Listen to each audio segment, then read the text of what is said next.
हमें तो अपने आप से भी कहते हुए शर्म आती है नवाब साहब। हमने ऐसी कोई बात नहीं की है। ये बताने से पहले तो हम मर जाना बेहतर समझते कि हमारी बेटी ने क्या किया है। हमने उसे सिर्फ इतना कहा कि हम असद से उसकी शादी नहीं कर सकते। अफसर अली से शादी की बात उन्होंने खुद की थी। हमने कहा था कि हम कर देंगे रिश्ता, तो वो अब लेकर आएंगी। मैं गुलाम नहीं सरकार, मैं बांदी, मेरे को कोई हक नहीं है आप बड़े लोगों के बीच में बोलने का। मगर ये भी मालूम है मेरी बात की कोई हैसियत नहीं होगी। मगर सरकार, मैं पाली उनको, उन्हें जीते जी मर जाएंगे उन्होंने। इससे तो बेहतर है सरकार अपने हाथों से गला दबा दे उसका। हमें ये याद न दिलाइए कि आपने उसे पाला है, वरना उसकी खुदसरी का इल्जाम भी आप पर ही आएगा। हाँ, मेरे को सब मंजूर है। आप मेरे को सब सजा दे ले, मेरा गला काट दे, मेरे को फांसी पे लटका दो। मगर सरकार, अफसर अली के जैसे निकट्टू निकम्मे आवारा आदमी को ना को भी हो जी उसको। वो आपको कोई हक नहीं पहुंचता उन्हें बुरा भला कहने का। हम बुरा नहीं कह रहे, सब उसे बुरा कह रहे हैं। आप जाकर मोहल्ले वालों से, जानने वालों से पता तो कीजिए। फजूल बातें नहीं सुनना चाहते हम। आप तैयारी कीजिए, रिश्ता आने के बाद हम ज्यादा इंतजार नहीं करेंगे।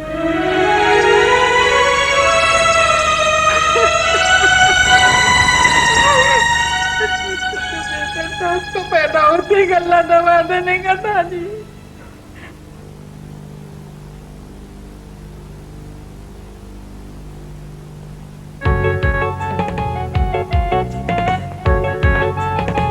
हाय ये कहाँ चले इस वक्त? अम्मा, हम जरा चहलकदमी के लिए जा रहे हैं। बावले तो नहीं हो गए इस दोपहर में चहलकदमी? चलो बैठो, लिस्ट बनवाओ मेरे साथ। काहे की लिस्ट? अब अनजान बनने की जरूरत नहीं है, समझे? अगर ये चीजें नहीं होंगी तो हम रिश्ता लेके नहीं जाने के। कौन सी चीजें? बेटा देखो, एक सोने की अंगूठी, अंगूठी तो खैर है हमारे पास, हम पॉलिश करा लेंगे, और एक कामदार जोड़ा और कुछ खुश्क मेवा, मिठाई, बस काफी। लेकिन अम्मा, वो सब भी कुछ होना बहुत जरूरी है जो हमारे पुरखों से होता आया। अरे इतना कैसे करेंगे, इतना थोड़ी है हमारे पास बेटा। और अगर हम मुहैया कर दे तो? ओहो, तुम कहाँ से मुहैया कर दोगे? ले दे के पहुंच जाओगे मामू साहब के पास। देखो कह देती हूँ, जमील मियाँ के पास मांगने मत पहुंच जाना तुम। अम्मा जान, आप ये सब छोड़ दीजिए। दूसरी बात यह है कि हमारे पास 2-4 कीमती कबूतर हैं, हम वो बेच देंगे। अफसर अली, बेटा सारे कबूतर बेच दो। देखिए अम्मा, सारे कबूतर हम नहीं बेच सकते जब तक हमारी शादी नहीं हो जाती। हाँ, शादी के बाद आपकी ये ख्वाहिश हम पूरी कर देंगे। चलो ठीक है, अभी तो रिश्ता देना है, बात कुछ करनी है, इतना ही काफी है। इंशाल्लाह शादी के मौके पे अपने सब अरमान पूरे करूंगी। वैसे अम्मा, आपको मजीद कितने पैसों की जरूरत है? मुझे बस ऐसे कोई 2.5-3 हज़ार। हम इंतजाम कर देंगे। आपको तो हफ्ते को जाना है ना? लेकिन अम्मा, हम आपको बता दे रहे हैं, हम भी साथ चलेंगे आपके साथ। हाँ क्यों नहीं भाई, मैंने तो जमील मियाँ से बात भी कर ली। मैंने कहा भैया पता नहीं कब से उज़्मा ने अफसर अली को नहीं देखा, उज़्मा का एक नजर देखना भी जरूरी है। जी हाँ, ठीक फरमाया आपने। हमारा भी एक नजर उज़्मा को देखना बहुत जरूरी है। बस फजूल बातें मत करो।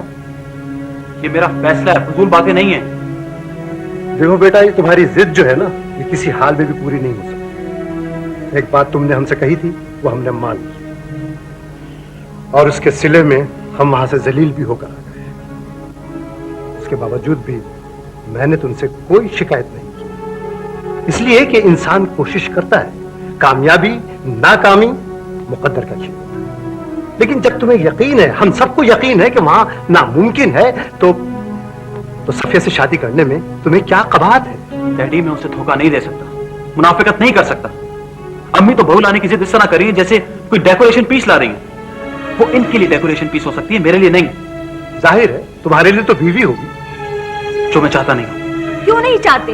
उस लड़की में क्या सुर्खाब के पर लगे हुए हैं कि तुम सारी जिंदगी उसके लिए दाव पे लगा रहे हो? जी, मोहब्बत और अंडरस्टैंडिंग सुर्खाब के पर ही होते हैं अम्मी। प्लीज आप मुझसे इस मौजू पर बहस ही ना कीजिए तो अच्छा है। ठीक है, हम भी किसी बहस में नहीं पढ़ना चाहते। तुम सेमेस्टर करके वापस आ जाओ, फिर देखा जाएगा। बहुत वक्त पड़ा हुआ। बस बस, अब देखने भालने का वक्त नहीं रहा।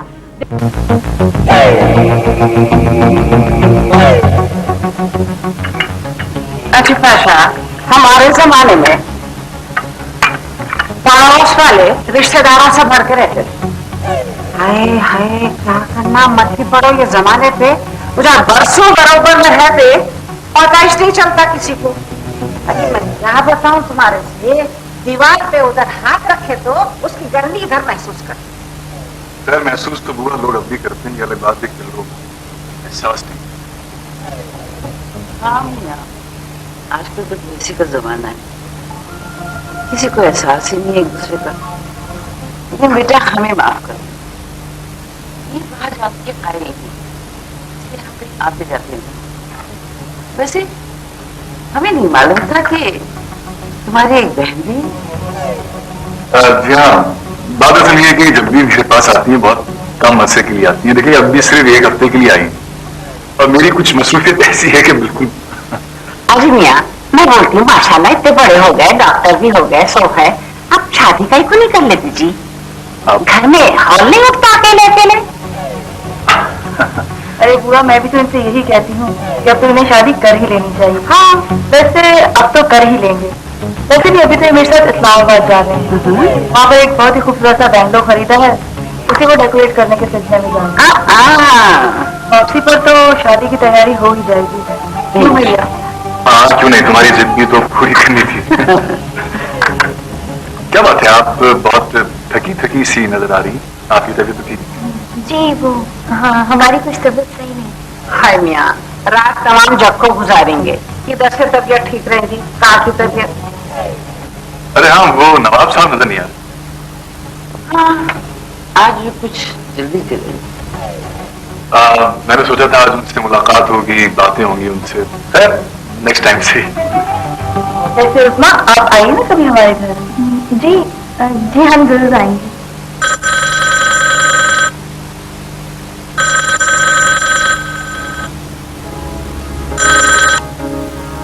हेलो हेलो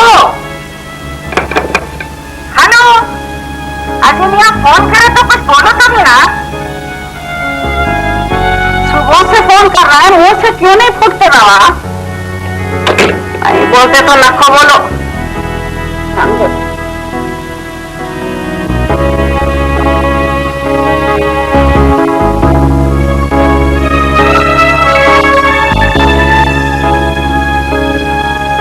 यार तूने उससे फोन क्यों नहीं किया? फोन किया था यार, लेकिन उससे बात नहीं हो सकी। मेरे ख्याल से उसकी वालदा ने या पता नहीं बुआ ने उठाया था। मुझे तो पहले ही डर था, ये बेजा किस्म की सख्तियां तो होनी थी उस पर। कल मेरी फ्लाइट है यार। हाँ यार, नगमा ने बता दिया उस्मा को। हमारी बात हुई थी? हुई थी। तो बस मेरी एक दफा बात हो जाए ना तो। तू ऐसा क्यों नहीं करता, रात को फोन पे ट्राई कर, शायद वो मिल ही जाए तुझे। तो साजिद, मैं जा रहा हूँ, लेकिन पीछे तुझे छोड़ के जा रहा हूँ। सारे हालात को फेस तुझे करना है, तो प्लीज मेरा साथ देना यार। आराम से बैठ मत जा। तू बिल्कुल फिक्र ना कर, मैं पूरी कोशिश करूंगा। अब देख हालात क्या रुख इख्तियार करते हैं। बस कुछ भी हो, तू उसे ये यकीन जरूर दिलाना कि मैं एक दिन जरूर आऊंगा और उसे हासिल कर लूं।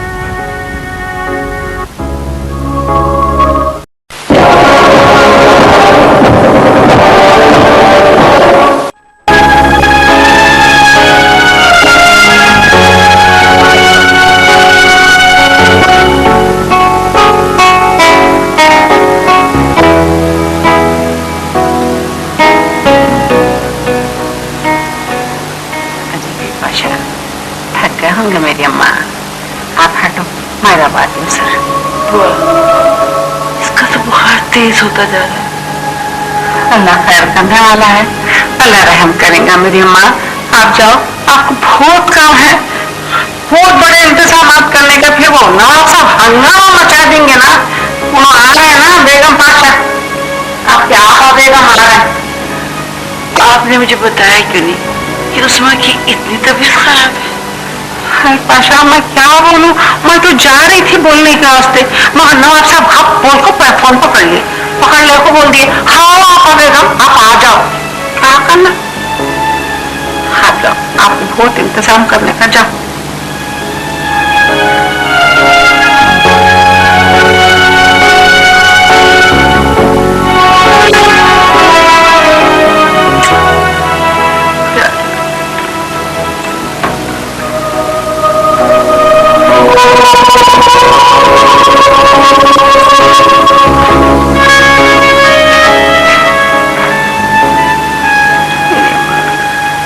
मेरी बच्ची हौसला करो माँ, हौसला करो, नहीं तो तुम तो ऐसे ही खत्म हो जाएंगे। क्या माँ? फूफी जान आ रही हैं? हाँ माँ, फूफी जान आ रहे भी हैं, वो लोग कहते रिश्ता भी देंगे, रस्म भी कर जाएंगे। बुआ, क्या वो भी हमसे नहीं पूछेंगे? अरे बीबी, जुल्म करने वाले कभी पूछे मजलूमों से हम तुम्हारे पर जुल्म करना क्या नहीं करना? मेरी बच्ची, तुम कुछ खाए पिए भी नहीं, ऐसे जान जा रही तुम्हारी, थोड़ा सा सूप लेके आ जाओ, पी लेते। नहीं बुआ, हमें भूख नहीं है। नहीं, ऐसा कैसा होगा जी, मेरा सर का पी लेते तो अच्छा था। बुआ, क्या माँ? आज हफ्ता है ना? हाँ, आज हफ्ता है। क्यों? ऐसे ही। अच्छा, आपा बेगम आते होंगे, मैं जरा बीपाशा का हाथ बताती हूँ, जाके बहुत काम है। हाँ, कुछ भी हुआ तो मेरे को फौरन बुला लेना, मैं जब भी भाग को आऊंगी। अच्छा, आती हूँ प्यार। अयो, क्या करना जी।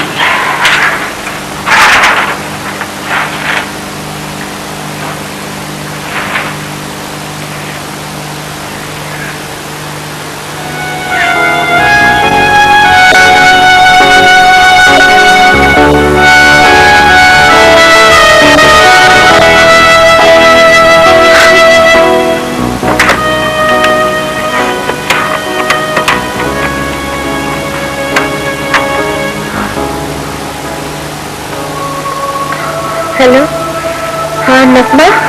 उस्मा, कैसी हो जान? अहमद चले गए क्या? आज जा रहा है, शायद चला गया या जाने वाला होगा। उस्मा, लगता है अगला बाजी को आज फिर दौड़ा पड़ेगा। मैं तुम्हें दोबारा कॉल करूँगा।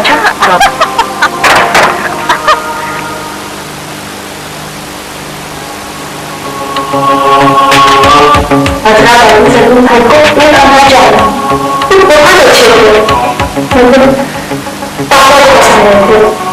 सलून भाई के घर वाले बहुत महत्व है, बहुत बढ़िया है, मेरे को पापा होगा।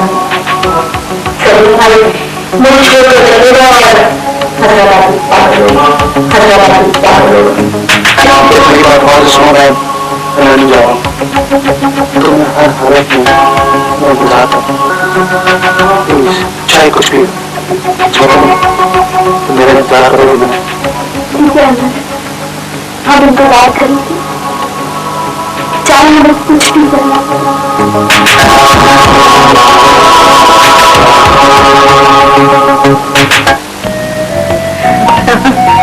मियाँ बस हम अपनी हैसियत के मुताबिक लेके आए जो नहीं, माशाल्लाह माशाल्लाह। बस अल्लाह मियाँ नसीबा अच्छा करे, यही दुआ है। आमीन आमीन। आप रस्म कर दें और शादी की तारीख दे दें। हाँ हाँ बेगम, क्यों नहीं, बिल्कुल। बेगम, क्या तारीख तय करेंगे? जी वो इस्तिखारा में पहले तो तारीख भी दे देंगे।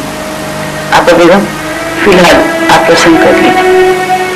वैसे भी बच्ची की तबीयत बहुत खराब है माँ, बुखार में फुक रही, फकत बेहोश हो गई।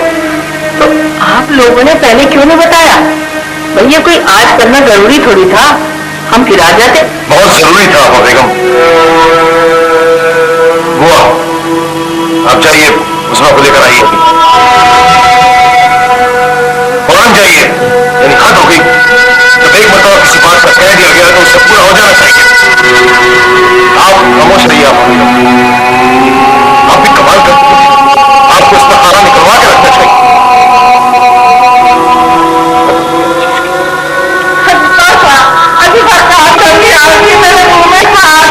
पागल हो गई थी।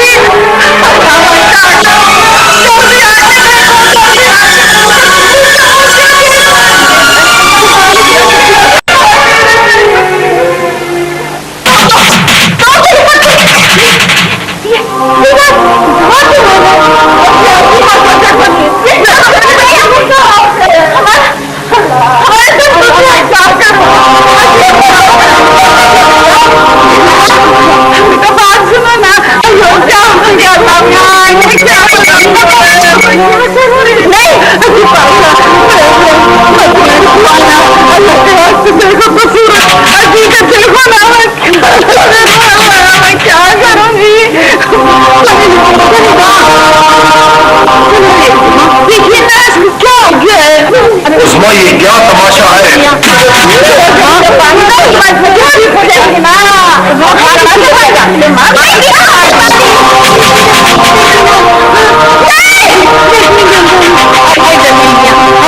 जल्दी से किसी डॉक्टर को बुलाओ। अम्मा अम्मा ये तो पागल हो गई।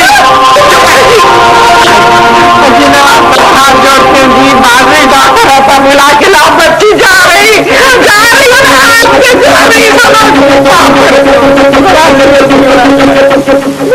नहीं,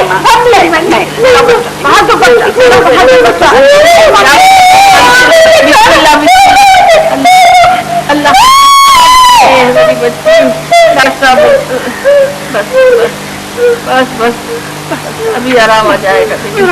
बच्चा ससुराल वाले तो आ चुके हैं बेटा, ये अफसर अली हैं जिनसे उस्मा की मंगनी। मुझे अफसोस है ना साहब, इन हालात में, हालात किसी किस्म के भी हो डॉक्टर, ये बच्ची की जान तो बनी है और आपको मंगनी की पड़ी है। डॉक्टर साहब आप इसको कोई दवाई दें। ये मैंने पहले भी कहा है कि मैं फिलहाल कुछ नहीं कह सकता, कुछ कहने की पोजीशन में नहीं हूं। इनके होश में आने तक हमें इंतजार करना होगा। आप मुझे इत्तला दे दीजिएगा जब ये होश में आ जाए, शायद इन्हें हॉस्पिटल में भी एडमिट करना हो। तो देखिए आप लोग इन्हें प्लीज इन्हें अकेला छोड़ दें, इस तरह इनकी सेहत पे कोई अच्छा असर नहीं होगा। कोई एक अटेंडेंट यहाँ पे शायद। मैं रहती हूँ अपनी बच्ची के लिए, इसके कदमों में पड़ी रहूं।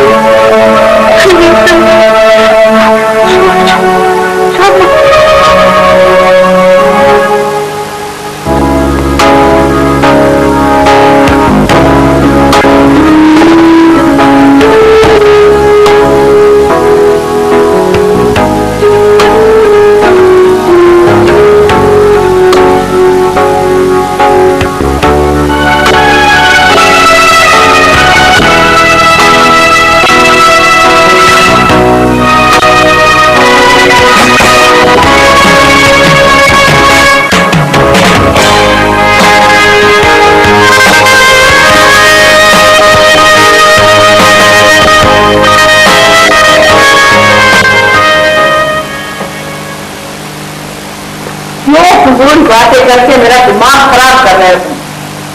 अभी 2-3 दिन पहले मैं वहां गई थी, वहां चले थे बिल्कुल ठीक ठाक थी वो। माँ हम ये नहीं कह रहे हैं कि वो हमेशा से पागल है, हम तो ये कह रहे हैं कि मामू साहब ने उसकी मम्मी हमसे की नहीं सीखे, वरना हम जैसे निखट्टू से वो अपनी लड़की की मम्मी करते, पूरा खानदान हमको यही कहता ना निखट्टू। अख्तर अली, अरे बेटा तुम्हारी मंगनी उससे हो या ना हो, अगर वो हमारी भतीजी है, अरे हमारा तो कलेजा फट रहा है दुख से। हमारे दुखों में और इजाफा मत करो तुम। रिश्तेदार तो वो हमारे भी हैं, लेकिन शुक्र है अल्लाह का कि हम बच गए, वरना हम अपने कीमती कबूतर देख के अपने पागल हो गए होते। अरे तो अब कौन सी कसर रह गई है, अब कौन सी कसर रह गई है, चलो जाओ दुनिया से। लेकिन हम अम्मा आपको बताए दे रहे हैं, हम आपको बता ही रहे कि उपमा के पागलपन का सबब जो है मामू साहब है, उन्होंने असर से मम्मी तोड़ी है ना उसकी। हम जा रहे हैं, हम जा रहे हैं। जाएगा? अरे चल।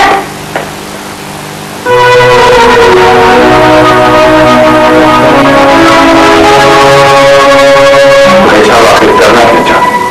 इससे अच्छा था कि उपमा को हम यहाँ लाए। क्या कर लेते हो आप? चीखते चिल्लाते ना, कम से कम बच्ची तो बच जाती। हमसे कैसा जुल्म हो गया है, ना नायना की शादी होती और ना ये सब कुछ होता। देखो तुम नायना को इल्जाम मत दो, ना हम अपने किए पर शर्मिंदा है ना नादे। हम तो सिर्फ ये सोच रहे हैं कि आखिर करें तो क्या करें। इस तरह बातें करने से कुछ नहीं होगा। अगर हिम्मत है तो जाकर पूछिए अपने भाई साहब से कि अपने पुरखों के रस्मों रिवाज निभाने में उन्होंने बच्ची की ये हालत कर दी। है कोई हल, कोई इलाज है उनके पास इसका? ठीक है, हम जाएंगे, हम बोलेंगे, हम उनसे बात भी करेंगे और उस्मा का इलाज भी कराएंगे। आपा बेगम कह रही थी पता नहीं उन्होंने बच्ची को डॉक्टर को दिखाया भी है कि नहीं दिखाया था, और डॉक्टरों ने कहा था कि तबीयत ज्यादा बिगड़ सकती है, इसे हॉस्पिटल ले जाना पड़ेगा। अच्छा ठीक है, तुम परेशान मत हो। देखो वहां तुम फोन भी नहीं करना। देर हो गई है भाई, अभी तक नहीं आया।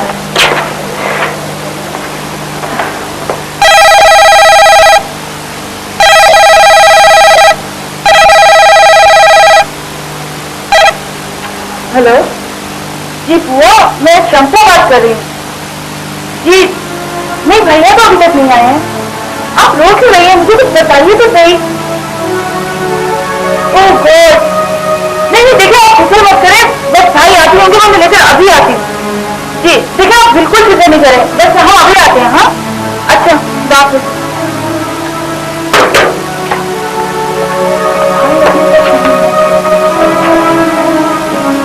अरे भाई इतनी देर कर दी आपने, वहां से फोन पर फोन आ रहे हैं। वो नवाब साहब के यहाँ से, उस्मा ने एक हंगामा ऊपर किया हुआ है वहाँ। वो इतनी दफा फोन कर चुकी है और रो रही हैं।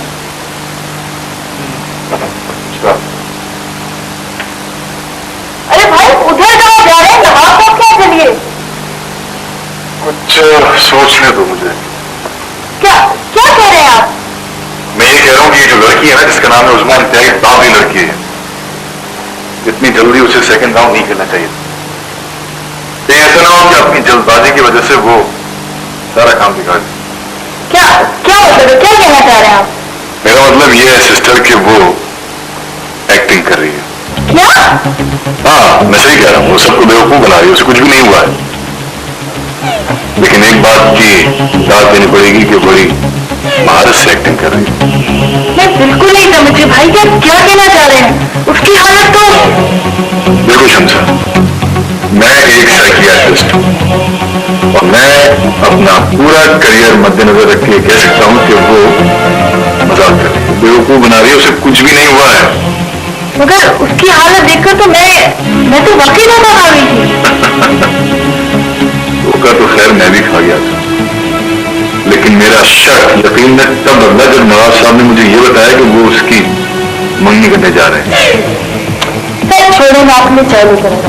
नहीं रहने दो, पता नहीं वो पागल लड़की वहां पे क्या कर रही हो। मैं चलता हूँ। मैं भी चलूं आपके साथ?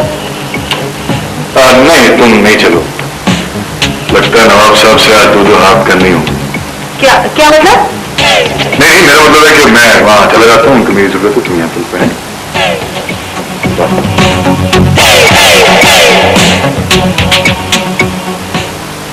क्या बात कर रहे हो तुम डॉक्टर? दुनिया में करोड़ हाल लोग हैं, उनकी मर्जी के खिलाफ बातें होती हैं, वो पागल तो नहीं हो जाते। लेकिन उन करोड़ों लोगों में से कुछ पागल हो भी जाते हैं ना साहब, इसीलिए पागल खाने हैं, इसीलिए नफ्सियाती हॉस्पिटल्स हैं।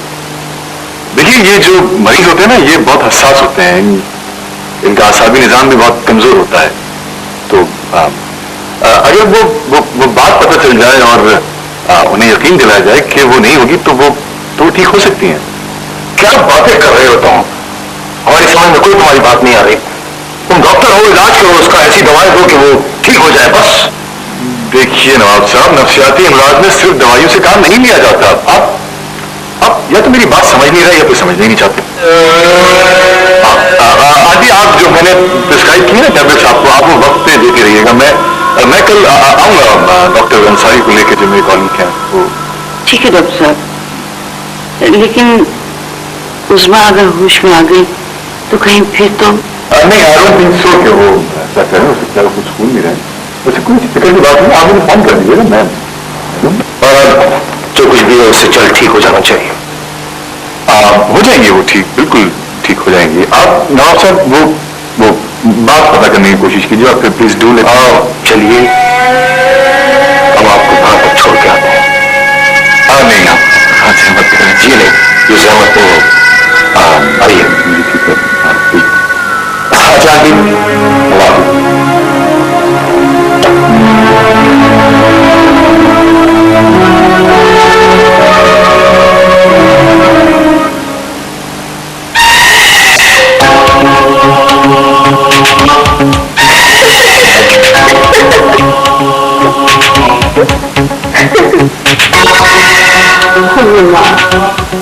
जिंदगी तो जैसा तैसा गुजारनी पड़ती ना माँ।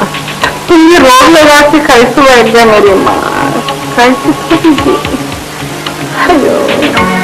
ये इसी को लोग भूत पर ही बोलते।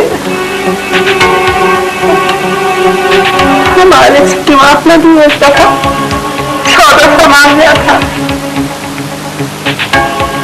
और हम किसी को खबर नहीं होने दिए, कानो कान खबर नहीं होने दिए।